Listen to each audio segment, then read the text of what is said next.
नमस्कार, स्वदेश न्यूज देख रहे हैं आप। मैं हूं आपके साथ ऋषभ सोनी और लेकर आया हूं छत्तीसगढ़ की खास डिबेट, जिसमें आज हम बात करेंगे मनरेगा पर हो रहे सियासी संग्राम की। छत्तीसगढ़ में मनरेगा और जी राम जी योजना को लेकर सियासत अब खुली जंग में बदल चुकी है। विधानसभा के अंदर तीखी बहस और बाहर सड़कों पर प्रदर्शनी, दोनों ही मोर्चे पर कांग्रेस और बीजेपी आमने सामने है। विपक्ष इसे गरीबों के हक पर सीधा हमला बता रहा है, तो सरकार इसे ग्रामीण विकास का नया मॉडल कहकर बचाव में जुटा है।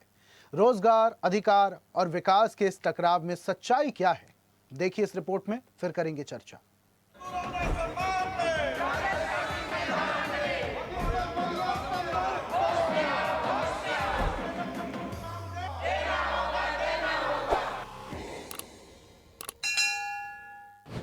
मनरेगा बनाम जी राम जी पर संग्राम।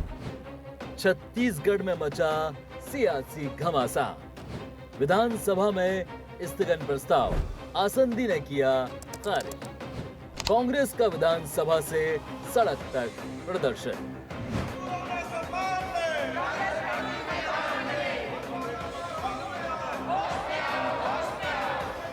रायपुर से लेकर पूरे छत्तीसगढ़ तक मनरेगा बनाम जी राम जी अब सिर्फ योजना नहीं बल्कि सियासी अस्त्र बन चुकी है। विधानसभा में नेता प्रतिपक्ष डॉक्टर चरणदास महंत ने स्थगन प्रस्ताव के जरिए सरकार को घेरने की कोशिश की, लेकिन आसंदी ने प्रस्ताव खारिज कर दिया और यहीं से सियासी पारा उबल पड़ा। सदन के भीतर की आवाज सड़क तक गूंज उठी। कांग्रेस ने इसे गरीबों के हक पर हमला बताते हुए मोर्चा खोल दिया। प्रदेश प्रभारी सचिन पायलट के नेतृत्व में विधानसभा घेराव कर शक्ति प्रदर्शन किया गया। हजारों कार्यकर्ताओं ने सरकार के खिलाफ जमकर नारेबाजी की। विपक्ष का सीधा आरोप है कि सरकार मनरेगा को कमजोर कर रही है और मजदूरों के अधिकारों से खिलवाड़ हो रहा है।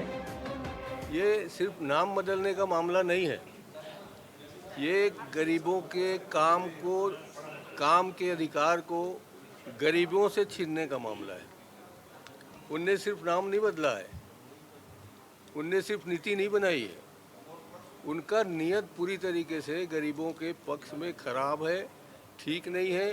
वो यहाँ के गरीबों को, यहाँ के मतलब सिर्फ छत्तीसगढ़ के नहीं, भारत के गरीबों को समाप्त करके, काम को समाप्त करके वो बड़े बड़े उद्योगपति को आगे करना चाहते हैं। वहीं डिप्टी सीएम विजय शर्मा का दावा है कि जी राम जी योजना मनरेगा से एक कदम आगे है। मनरेगा में 100 दिन रोजगार की गारंटी थी, वहीं नई योजना में 125 दिन काम दिया जाएगा। साथ ही ग्रामीण इलाकों में स्थायी इंफ्रास्ट्रक्चर के निर्माण पर भी जोर दिया जा रहा है। किसी भी प्रावधान को कम नहीं किया गया है, एक प्रावधान और जोड़ा गया है। मैं आपको फिर से कहना चाहता हूँ, पुराने मनरेगा में 2 बातें थी, एक था रोजगार और दूसरा था अधोसंरचना का निर्माण, परंतु अधोसंरचना का निर्माण नहीं हो पाता था। अभी बीबी जी राम जी में 3 प्रावधान है, रोजगार है, अधोसंरचना का निर्माण है और आजीविका इसमें और जोड़ा गया है। छत्तीसगढ़ में रोजगार की राजनीति चरम पर है और इस सियासी जंग में असली परीक्षा उस आम मजदूर की है जिसके नाम पर ये पूरी लड़ाई लड़ी जा रही है। सरकार जी राम जी को विकास प्लस रोजगार का मॉडल बता रही है, लेकिन विपक्ष सवाल उठा रहा है कि क्या वाकई 125 दिन का रोजगार जमीन पर मिलेगा या ये सिर्फ आंकड़ों का खेल है। Bureau report, Raipur.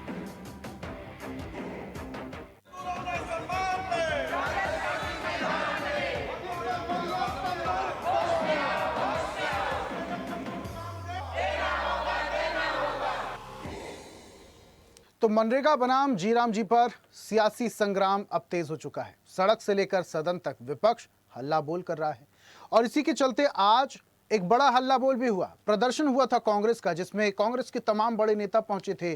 प्रदेश प्रभारी सचिन पायलट पहुंचे थे। एक मैसेज दिया गया कि मनरेगा के लिए हम लोग सड़क से सदन तक के लिए तैयार हैं। वहीं सत्ता पक्ष का अपना एक अलग तर्क है। इसी पर आज हम चर्चा भी करेंगे। मेहमान है हमारे साथ, कांग्रेस से हमारे साथ रुपेश दुबे जुड़ रहे हैं। रुपेश जी, बहुत स्वागत आपका। और बीजेपी का पक्ष रखने के लिए रितेश मोहरे हमारे साथ जुड़ रहे हैं। रितेश जी, आपका भी बहुत स्वागत। और इस चर्चा की शुरुआत रुपेश जी आपसे ही करते हैं। बड़े आरोप नेता प्रतिपक्ष चरणदास महंत लगा रहे हैं। उद्योगपतियों को फायदा पहुंचाने के लिए मनरेगा खत्म कर दिया गया, नाम बदल दिया गया, संशोधन कर दिया गया, जी राम जी बिल ले आए। जी राम जी बिल में जो प्रावधान किए गए हैं मनरेगा से थोड़ा अपग्रेडेड हैं। उसमें जो प्रावधान किए गए हैं, चाहे समय सीमा को लेकर मैं बात करूं, मानदेय को लेकर मैं बात करूं, निश्चितता को लेकर मैं बात करूं, इन सब में अपग्रेडेशन किया गया है। समस्या कहां आ रही है? ऋषभ जी नमस्कार। देखिए, जिस प्रकार से भाजपा की सरकार की साजिश प्रारंभ से ही रोजगार के मामले में रही है, ये लगातार प्रत्येक वर्ष 2 करोड़ लोगों को रोजगार देने की बात करते रहे, उसमें असफल रहे। और सबसे महत्वपूर्ण बात देखिए, कांग्रेस ने मनरेगा लागू की। मनरेगा मांग आधारित योजना थी। गांव के लोग ग्राम पंचायत के पास अपने मांग करते थे और ग्राम पंचायत स्तर पर उनको काम देने के लिए, ये रोजगार के सृजन करने के लिए कार्य प्रारंभ होता था। जी राम जी योजना में ये बजट आधारित योजना है। भाई, जितना बजट रहेगा उतना काम होगा। ये 125 दिन की कार्य योजना प्रत्येक व्यक्ति को दे पाएंगे, ये भी संभव नहीं है। और सबसे महत्वपूर्ण बात यह है कि इसमें सेंट्रल तय करेगी कि कहाँ काम होना है और कहाँ काम तय नहीं होना है। ग्राम पंचायत अपना प्रस्ताव राज्य सरकार को देगी, राज्य सरकार अपना प्रस्ताव केंद्र सरकार को देगी। उसके बाद केंद्र सरकार तय करेगी कि उस गांव में या उस राज्य में काम होना चाहिए कि नहीं होना चाहिए। और उसके बाद जिस प्रकार से छत्तीसगढ़ में बजट में 4000 करोड़ रुपए का प्रावधान रखने की बात की गई है और उसके 40% राशि पहले छत्तीसगढ़ सरकार को देना पड़ेगा, तो छत्तीसगढ़ सरकार को 18,000 करोड़ के लगभग राशि देनी पड़ेगी और उसकी 50% राशि पहले जमा करना पड़ेगा, 9,000 करोड़ से अधिक। तो ऐसी दशा में छत्तीसगढ़ ही नहीं, कोई भी राज्य सरकार हो, उस पर केंद्र सरकार ने सिर्फ और सिर्फ आर्थिक बोझ दिया है और अपने दायित्वों को पहले लेकिन रुपेश जी, 90% सरकार कहाँ कह रही है कि हमारे पास पैसा नहीं है मनरेगा को लेकर, जी राम जी को लेकर हमारे पास पैसा नहीं है मजदूरों के लिए। सरकार ने एक बार भी नहीं कहा। सरकार समर्थन कर रही।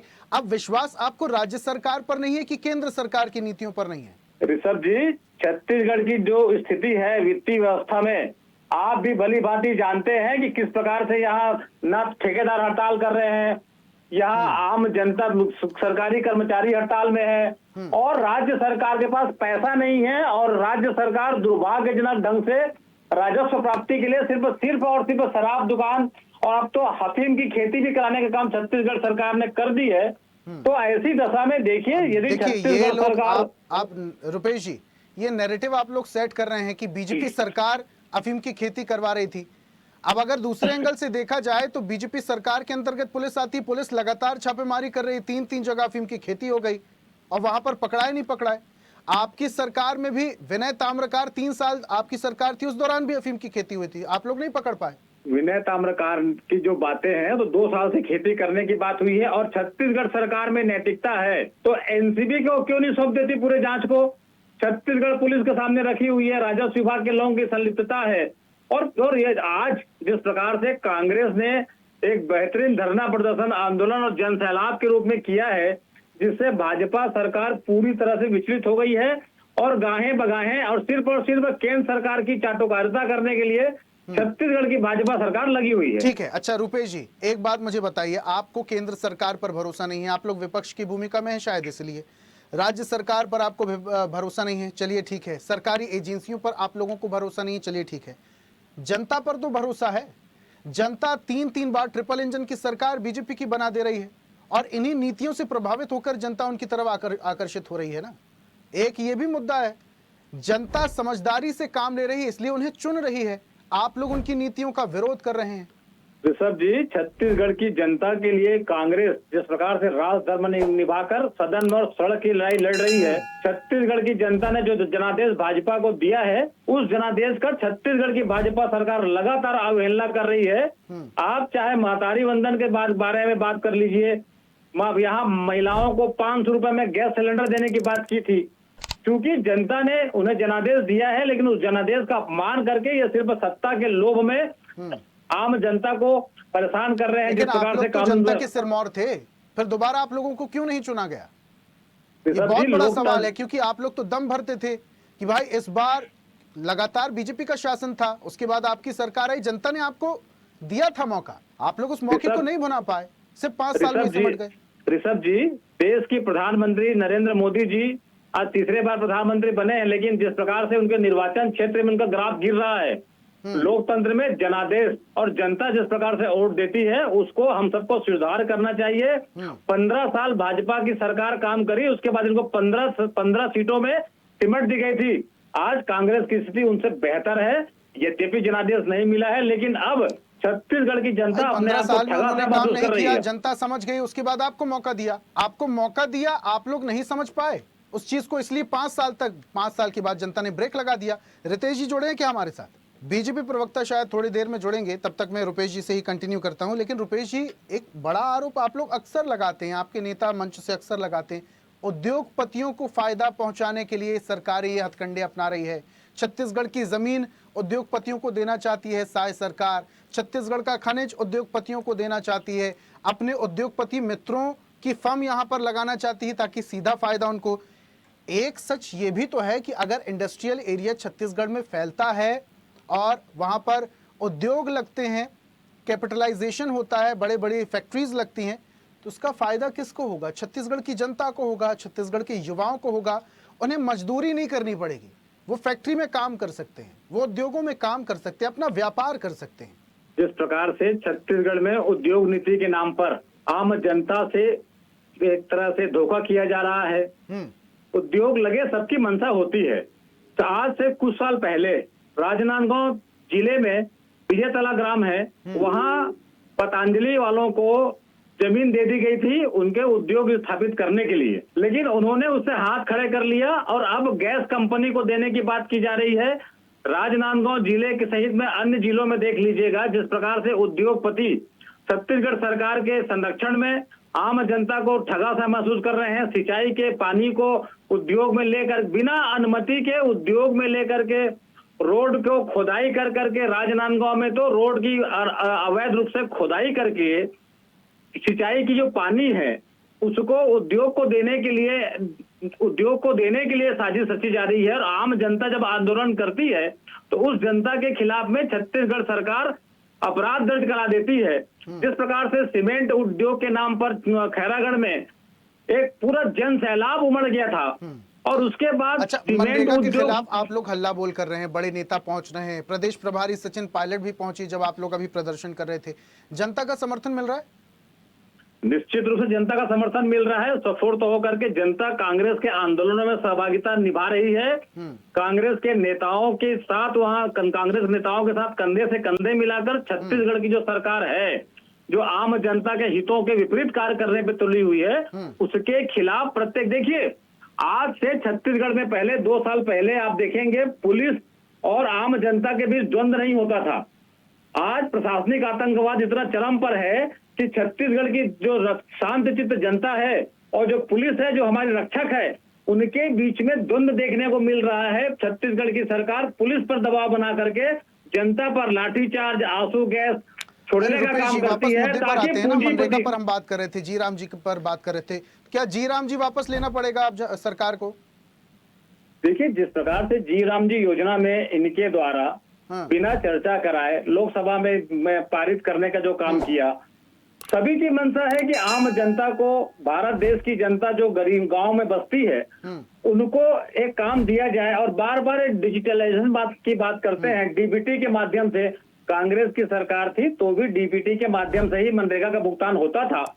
आज तो गांव में इंटरनेट कनेक्शन इतना कमजोर है, धान खरीदी के मामले में गांव में पंचायत स्तर पर भुगतान केंद्र की बात करते थे। मनरेगा जी राम जी पर आते हैं, आप कह रहे हैं इस बिल के खिलाफ जो आप लोग हल्ला बोल कर रहे हैं, जनता का समर्थन आपको मिल रहा है। अब जनता का अगर समर्थन मिल रहा है तो क्या सरकार को जी राम जी बिल वापस लेना पड़ेगा? देखिए, ये सिर्फ राम के नाम का दुरुपयोग करने के लिए आप हिंदी अंग्रेजी में कुछ भी जोड़ करके एक नाम की योजना लागू कर दिए। और मात्र इस योजना का मुख्य उद्देश्य ये है कि केंद्र सरकार अपने दायित्व से विमुख होना चाहती है और पूरा बर्डन राज्य सरकार पर देना चाहती है। और जिस प्रकार से बजट आधारित, मैं फिर से बताना चाहूंगा, इस योजना को मांग आधारित से हटा करके बजट आधारित कर दिया गया है। इन सब चीजों को लेकर के कांग्रेस निरंतर चरणबद्ध आंदोलन कर रही है, जिसका एक अंतिम चरण सीधा सवाल है जी राम जी बिल जो सरकार लेकर आई है वापस लेना पड़ेगा सरकार को? निश्चित रूप से आम जनता के हितों पर कुठाराघात करते हुए पॉसिबल जिस है ये? प्रकार से कृषि आप कृषि लोग एड़ी कानून चोटी का जोर लगा रहे हैं, माहौल बना रहे हैं मनरेगा को लेकर, जी राम जी को लेकर। पॉसिबल है सरकार बिल ले लेगी वापस? आंकड़े हैं नहीं है देखिए आपके पास, आप बोल रहे हैं पॉसिबल बनाएंगे, हल्ला बोल। रितेश जी, मनरेगा को लेकर ये जो गहमा गहमी की स्थिति बनी हुई है, जी राम जी वर्सेस मनरेगा, सदन में क्या हंगामा हुआ हमने आपने देखा। हल्ला बोल किस तरीके से प्रदर्शन हुआ, सचिन पायलट पहुंचे, भूपेश बघेल, दीपक बैज, चरणदास मान, तमाम नेता कांग्रेस के पहुंचे। अभी रुपेश जी कह रहे हैं कि सरकार को बिल तो वापस लेना पड़ेगा, जनता के समर्थन में लेना पड़ेगा, जनता के कल्याण के लिए लेना पड़ेगा। अगर हम आंकड़ों की बात करें तो आंकड़ों के हिसाब से तो ये पॉसिबल नहीं है, फिर भी लेकिन अगर जनता कांग्रेस का समर्थन कर रही है, मनरेगा वापस लाने के लिए अगर जनता कांग्रेस के साथ है, तो क्या करेगी आपकी सरकार? जी, सबसे पहले मैं क्षमा चाहूँगा थोड़ा बार से जुड़ने के लिए और फिर निशान सभी दर्शकों को मेरा नमस्कार। और जिस तरह आज कांग्रेस का आज मनरेगा को लेकर के विधानसभा का घेराव किया गया है, ये एक प्रकार से पूरी की पूरी नौटंकी है और इनका मजदूरों से, गरीबों से कोई वास्ता नहीं है, क्योंकि मनरेगा एक ऐसा स्मारक था, जब मनमोहन सिंह जी ने इसको लाया था तो देश की उस आबादी के लिए जहां पर गरीब मजदूरों को मतलब मजदूरी नहीं मिलता था, उसके लिए 100 दिन की रोजगार गारंटी इन्होंने मनरेगा जिसे महात्मा गांधी रोजगार गारंटी योजना लेके आए थे। लेकिन वो भ्रष्टाचार की बेट चढ़ा, लगातार आप देखे होंगे, आपके मिनिस्टर ने भी दिखाया था किस प्रकार से केवल गड्ढा खोद देना और उसके बाद पानी में बह जाना और सरपंच और उन अधिकारी के द्वारा साप्ताहिक में उनको जो पैसा मिलता था उनको बकायदा उनको भुगतान का पैसा काट के कमीशन खोरी कर करके उनको परेशान किया जाता था। लेकिन आज वीवी राम जीवी राम के माध्यम से विकसित भारत के इस नाम के साथ से 125 दिन की गारंटी हमारी केंद्र सरकार ने दिया है। साथ में उनको ऑनलाइन का भुगतान हमने करने का प्रावधान किया है। साथ ही विकसित कार्य जिसमें वहां के इंफ्रास्ट्रक्चर को खड़ा हो और वहां पर विकास हो गांव का, ये हमने प्रावधान किया है। तो आज आप देखेंगे कि किसान हो, मजदूर हो, रितेश आज जी, बहुत ज्यादा खुश है। रितेश जी, प्रावधानों के साथ आपने एक्स्ट्रा कर्ज, एक्स्ट्रा बोझ भी तो बढ़ा दिया राज्य सरकार पर 40% का। छत्तीसगढ़ में ऑलरेडी कर्ज है सरकार पर, प्रति व्यक्ति के हिसाब से कर्ज बढ़ता जा रहा है। 40% का अलग बोझ। आपके पास बजट है, सरकार के पास बजट है जी राम जी के लिए?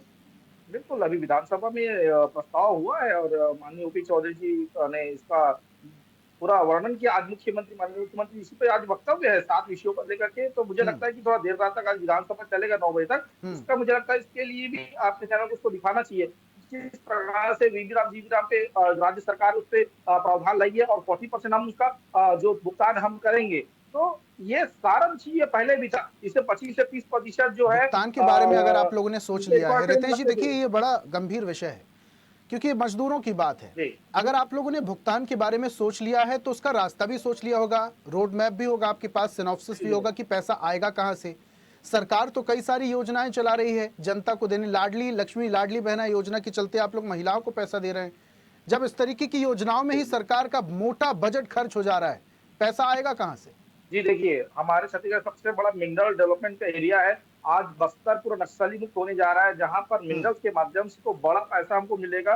डीएमएफ का पैसा जो कांग्रेस समय में दूसरे कम में उपयोग होता था, आज हम इसका उपयोग करेंगे। साथ में एक्साइज का जो हमारा जो टारगेट है, उससे भी जो रेवेन्यू करेगा उसमें भी हमको पैसा मिलेगा। जीएसटी में आपने देखा हमने किस प्रकार से कमी किया, तो व्यापार के माध्यम से भी हमको बहुत बड़ा टैक्स हमको मिल रहा है, राजस्व के माध्यम से भी हमको टैक्स के माध्यम से यही आरोप तो सारी परिपूर्ति रुपेश जी यही आरोप तो लगा रहे हैं कि आप लोग जी राम जी के आड़ में यहाँ की जो जमीन, यहाँ की जो खनिज है, यहाँ की जो वन संपदा, उसका सौदा कर रहे हैं अपने उद्योगपति दोस्तों के साथ। अपने उद्योगपति दोस्तों को फायदा पहुंचाने के लिए आप लोग ये योजना लेकर आए हैं ताकि खनिज सीधा वहां पे भेज सकें, आप जमीन का उपयोग अपने उद्योगपतियों को करने के लिए दें। यही आरोप बड़ा लगा रहे हैं रुपेश जी। देखिए, इसको दुरुपयोग नहीं किया जा सकता। खनिज संपदा का उपयोग कल कारखाने के लिए उपयोग होता है, स्थानीय लोगों को रोजगार मिलता है, साथ ही जो पैसा आता है उसका हम राज्य सरकार के इस प्रकार की योजनाओं में खर्च कर रहे हैं। तो भूपेश जी क्या चाहते हैं कि जो कांग्रेस की स्थिति थी, जो छत्तीसगढ़ को जो अराजकता के इसमें धकेल दिए थे, क्या छत्तीसगढ़ का विकास नहीं होना चाहिए? क्या हम गरीब मजदूर का विकास नहीं होना चाहिए? क्या जो मजदूर का पलायन जो लगातार बाहर होता है उसके रोक नहीं लगना चाहिए? ये वीवी राम जीवी राम एक सबसे बड़ा वरदान के रूप में साबित होगा आने वाले समय में, जहां आप देखेंगे कि जो 4 महीने की जो किसानी होती है जून माह से लेकर के नवंबर तक, उसके बाद फिर वो जो किसान होते हैं वो इसी मजदूरी के माध्यम माध्यम से छत्तीसगढ़ में रहेंगे। मुझे लगता है कि सब समय आने वाला समय बताएगा कि किस प्रकार से ये वरदान साबित हुआ है और कितने शॉर्ट से खड़े हुए, तो इसको इंतजार करने की आवश्यकता है, क्योंकि आप तो लेकिन दावा कर रहे हैं रितेश जी, प्लानिंग की तरफ से हुआ है। रितेश जी आप दावा बिल्कुल, कर रहे मैं हैं, दावा बहुत कर रहा अच्छी हूँ। बात है। आपकी ट्रिपल इंजन की सरकार जनता ने इसलिए बनाई, जो आप लोगों ने दावे किए थे उसको पूरा किया जाए। लेकिन इन बातों को लेकर अगर ग्रामीण आदिवासी नकार दे, आप कह रहे हैं उद्योग लगाए जाएंगे, लेकिन उद्योग लगाने के लिए वहां की वन संपदा को खत्म करना होगा, पेड़ों को काटना होगा। अभी दंडकारण्य में किस तरीके से प्रदर्शन हुआ था, बस्तर और कुछ इलाके ऐसे हैं जहां पर ग्रामीण प्रदर्शन कर रहे थे, उन प्रदर्शनों का क्या आप लोग सम्मान नहीं करेंगे? बिल्कुल हमारा सम्मान है। देखिए, तो दोनों में जब से कहीं कुछ पर एक ही हो पाएगा, या तो कोई उद्योग उद्योग लगेगा या नहीं लगेगा।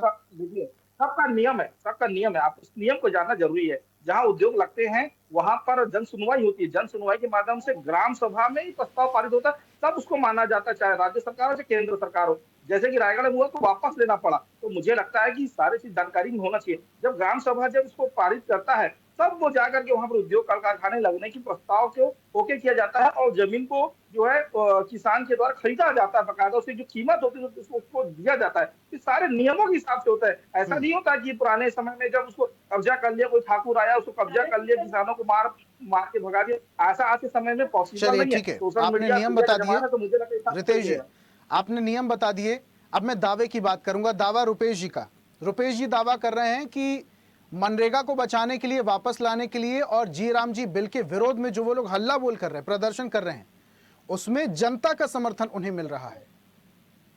कौन सी जनता का समर्थन मिला है मुझे देखना। आज मैं खुद जहां इनका घेराव हुआ था, जहां ये पहुंच पाए थे शंकरनगर के आगे तक, मैं वहां से घूम करके आया। कुछ लोगों को इनके जो लोकल रायपुर के जो नेता है, 150-200 रुपए में मजदूरों को उठा करके लाया। उनको ये भी नहीं पता था कि इस मुद्दे को लेकर के कांग्रेस से बहुत सारे इनके एनएसवाई के इंग्लिश कांग्रेस के नेताओं को ये नहीं पता था कि इस मुद्दे को लेकर के विधानसभा में घेराव हो रहा है। केवल इनका एक बैनर मेरे पास जो है व्हाट्सएप पे आया हुआ है कि विधानसभा घेराव किया जाएगा, उसमें उनका मुद्दा भी नहीं लिखा था। उस समय जब उनका जो भाषण हुआ मंच पे, तब उनको पता चला ये मुद्दा है, इस विषय को लेकर के। तो इनके नेताओं को, इनके कार्यकर्ताओं को ये मुद्दा पूरा क्लियर नहीं है। तो मुझे लगता है कि ये केवल एक नौटंकी है, केवल अपने आला नेताओं को दिखाने के लिए, अपने राहुल गांधी जी को दिखाने के लिए, उससे ज्यादा कुछ भी नहीं है। क्योंकि ये लगातार पूरे देश भर में चुनाव हारे हैं और इनके पास कोई मुद्दा नहीं है, क्योंकि विधानसभा अभी 22 तारीख तक संचालित है। तो किस मुद्दे पर बात करें, तो ये मुद्दा इनके पास सबसे पुराना जो था, जो ठंडे पत्ते में हो गया था, जो लगातार ये सदन में उतारे थे। आज ये बोले इसको जिंदा करने की आवश्यकता है, तो लोग करने का लास्ट कमेंट कुछ नहीं है। रुपेश जी से लास्ट कमेंट।